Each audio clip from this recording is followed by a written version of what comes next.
बिस्मिल्लाहिर्रहमानिर्रहीम। अस्सलाम वालेकुम नाज़रीन, मैं उम्मीद करता हूँ कि आप सब ठीक ठाक होंगे।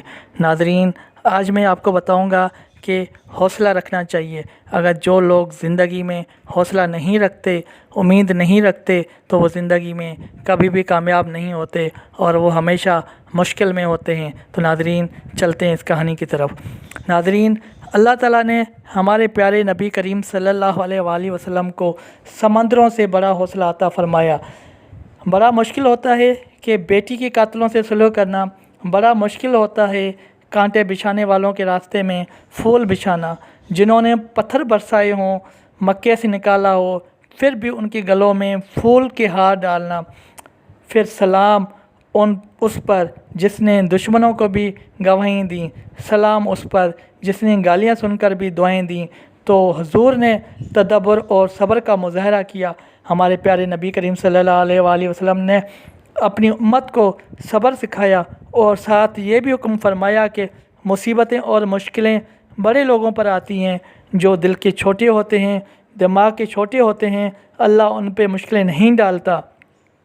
एक सहाबी ने कहा, या रसूलुल्लाह सल्लल्लाहु अलैहि वसल्लम, सबसे ज़्यादा मुश्किलात किन पर आती हैं? तो नबी करीम सल्लल्लाहु अलैहि वसल्लम ने फरमाया कि नबियों पर। फिर उस सहाबी ने पूछा कि या रसूलुल्लाह, उसके बाद किस पे आती हैं? फिर मेरे नबी करीम सल्लल्लाहु अलैहि वसल्लम ने फरमाया, नेक लोगों पर, उलमा पर, सूफिया पर और उन लोगों पर जो अल्लाह के ज़्यादा करीब होते हैं, उन पर बड़ी बड़ी मुश्किलातें आती हैं। ये कठिन रास्तों पे गुज़रते हैं। अपने आप को मुश्किलात के लिए तैयार करें। जब आप मुश्किल के लिए तैयार रहेंगे तो आने वाली मुश्किल आसानी से ख़त्म हो जाएगी। अगर तैयार नहीं रहेंगे और कहेंगे पता नहीं क्या होगा, फिर मामले ख़राब हो जाते हैं। दिलेर रहें, तदब्बर से चलें, दानाई से चलें।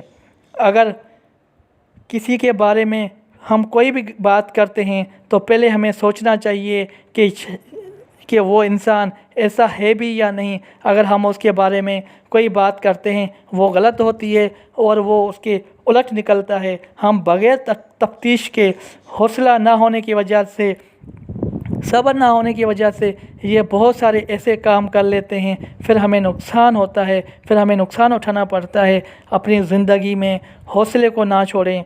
अफसोस से कहना पड़ता है, घर में जितनी भी लड़ाइयाँ होती हैं, यहाँ घर में जितनी भी लड़ाइयाँ होती हैं वो मर्द हज़रात की वजह से होती हैं, क्योंकि हमारे प्यारे नबी करीम सल्लल्लाहु अलैहि वसल्लम ने फरमाया है कि औरत की अकल आधी होती है, लेकिन तेरी अकल तो पूरी है ना।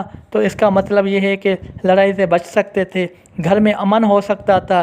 कहते हैं ना आप लोग कि वो औरत बड़ी बेवकूफ़ है, मेरी बातें सुनती नहीं है। तो उसको तो छोड़ो, क्या तुम सियाने हो जो तुम उससे बहस कर रहे हो? भाई, हौसला तो आपने करना है। घर में लड़ाई ना होती। नबी करीम सल्लल्लाहु अलैहि वसल्लम ने फरमाया, बीवी तो टेढ़ी लकड़ी है, अगर उसको सीधा करोगे या उसको सीधा करने की कोशिश करेंगे तो वो टूट जाएगी। हम औरत का एहसास नहीं करते, उसका ख्याल नहीं करते, उसकी कदर नहीं करते, बस ये कहते हैं कि अल्लाह ने जो मेरे लिए बेहतर समझा होगा वही बेहतर होगा। बहुत सारी बातें ऐसी होती हैं जिस पे मर्द को इश्तियाल आ जाता है और फटाफट 3 अल्फाज औरत को बोल लेता है, जिससे उसको तलाक हो जाती है।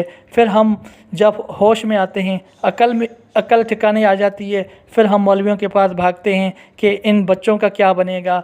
ये हकीकत है, बच्चों को सिर्फ उनकी माँ ही पाल सकती है, तुमको नई बीवी मिल सकती है। शायद वो शादी कर ले, उसका नया शौहर मिल जाए, फिर उन फूल जैसे बच्चों का क्या बनेगा।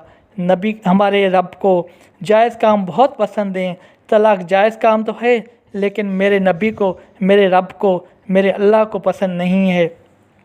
तुमने उस मालिक को भगा दिया जिसने हमेशा तेरी खिदमत की, जिसने हमेशा तेरा ख्याल रखा और हमेशा वो तेरा ख्याल रखती थीं। तो मेरे अज़ीज़ व मोहतरम, हौसला ना होने की वजह से ये तलाक़ें होती हैं। तो हौसला किया करो, सब्र किया करो।